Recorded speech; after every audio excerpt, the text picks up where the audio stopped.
Lu nggak lab kan? Enggak. Nggak lihat kan? Iya dah. Ya, Roh. Hah? Oke. Yuk. Ya, Roh. Oke. Gus, terkait ibadah haji yang akan mengajak Master Dedi dan istri, seperti apa sih Gus update-nya, progresnya? Jadi kita klarifikasi ya, Mas Dedi memang dari awal beliau nggak berkenan karena waktu itu masih sibuk dengan urusan pernikahan dan lain-lain, dan secara psikologis memang beliau belum siap gitu. Kemudian yang lain terkait dengan Mas Raffi sama si Rizky Bilar. Jadi begini, awalnya kan yang diundang saya ketemu langsung dengan duta besar yang mulia untuk Indonesia, langsung di kantor ambasador.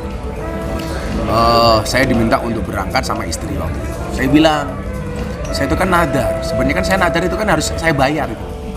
Karena ini nadar, tidak ya? Karena nadar itu kan sesuatu yang harus saya tunaikan. Saya bilang, give me furodah visa saja deh, gitu, supaya saya bayar. Tapi waktu itu mereka, udahlah berangkat sama kami saja. Tapi tolong bawa beberapa influencer.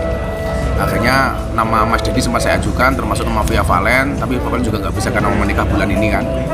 Kemudian si Rizky sama si Raffi. Raffi dari awal juga sebenarnya udah berat. Nah kemarin begitu visa turun, si Raffi bilang, bro, gue nggak bisa nih berangkat. Karena gue harus reschedule jadwal. Demikian juga si Rizky bilang, tanggal 12 gue ada syuting iklan, bro, gimana ya itu. Terus apalagi isunya visanya itu belum keluar semuanya. Makanya waktu itu, kalau saya kan begini ya, bahwa haji itu panggilan. Allah tidak memanggil orang yang mampu, tetapi Allah akan memampukan orang yang terpanggil. Nah, saya sendiri dari awal tuh agak berat, karena ini saya nadar, saya harus bayar itu, dan saya udah siapin budget. Karena saya nadar, istri saya kanker, sehat. Kalau dia sembuh, saya harus haji. Makanya akhirnya kemudian saya putuskan, udah deh saya nggak pakai invest, nggak apa deh, pakai furodah. Ternyata furodah malah terkatung-katung kan sampai hari ini.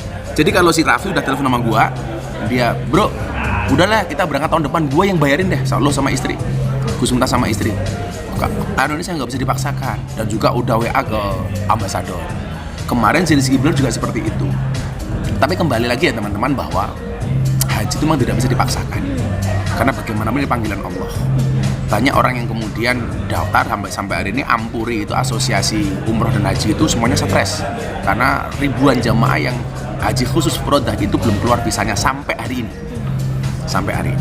Kira-kira gambarnya seperti itu. Jadi kemungkinan si Raffi ya nggak berangkat karena dia sudah WA sama saya, nggak bisa. Nah, dari si Bilar juga ada telepon, tapi kan dia masih ragu.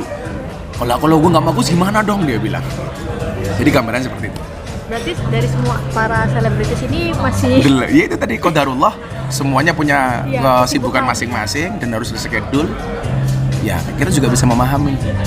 Akhirnya saya juga ngomong sama ambasador, kondisinya seperti itu, ya kita mohon maaf. Lah saya sendiri kemudian karena nadar itu, saya pengen kemudian istri saya jangan sampai, saya nyari haji mumpung yang gratis nih. Nah, makanya saya berusaha untuk nyari furodah untuk istri saya. Kalau saya kan kebetulan udah beberapa kali berangkat. Istri saya dari 2017 daftar belum pernah berangkat. Makanya saya nadari, pas kanker sembuh berangkat. Doain aja deh, mudah-mudahan 1-2 hari ini masih ada kemungkinan. Karena pemberangkatan terakhir jamaah haji itu sekitar tanggal 3. Itu artinya kalau tanggal 3 gak berangkat ya berarti belum berangkat. Berarti belum dipanggil sama Allah, gitu saja. Okay. Siapa tahu kan jurek duluan, dipanggil oleh Allah yang Maha Kuasa. Gus, mungkin selain belum kesiapan dari Master Dedi, apa sih yang menjadi curhatan Master Dedi ketika Gus ngajak untuk berangkat haji? Salah satunya begini ya, Mas Dedi itu kan sahabat kita yang sangat idealis. Jadi jauh sebelumnya itu kita pernah dikasih 2 undangan, Mbak. Padahal bukan dari kerajaan ya, dari pengusaha. Ada 2 haji visa furodah melalui salah satu travel top di Indonesia untuk saya dan Mas Dedi. Mas Dedi juga nggak mau. Demikian juga untuk umroh, dibayari di endorse, dia nggak mau. Dia bilang, bro, masa sih kita ibadah kok harus ngerepotin orang, dibayar macam-macam. Ya kalau kita bisa bayar sendirilah. Nah kemarin terakhir juga seperti itu kondisinya. Dia bilang, aku kok beban ya kalau kemudian dapat gratisan macam-macam. Dia bilang begitu. Yang jelas secara agama memang kita selalu membimbing beliau Dan aku bilang, oke lah bro, kalau tahun ini kita belum bisa haji bareng, please lu cari waktu kita umroh bareng. Yaudah kalau itu nanti kita pertimbangkan katanya. Jadi kalau Mas Denny sendiri masih banyak pertimbangan sih gitu. Karena kan dia orangnya perfeksionis, artinya jangan sampai ibadahnya itu nanti hanya separuh-separuh gitu. Kira-kira begitu kalau Mas Denny.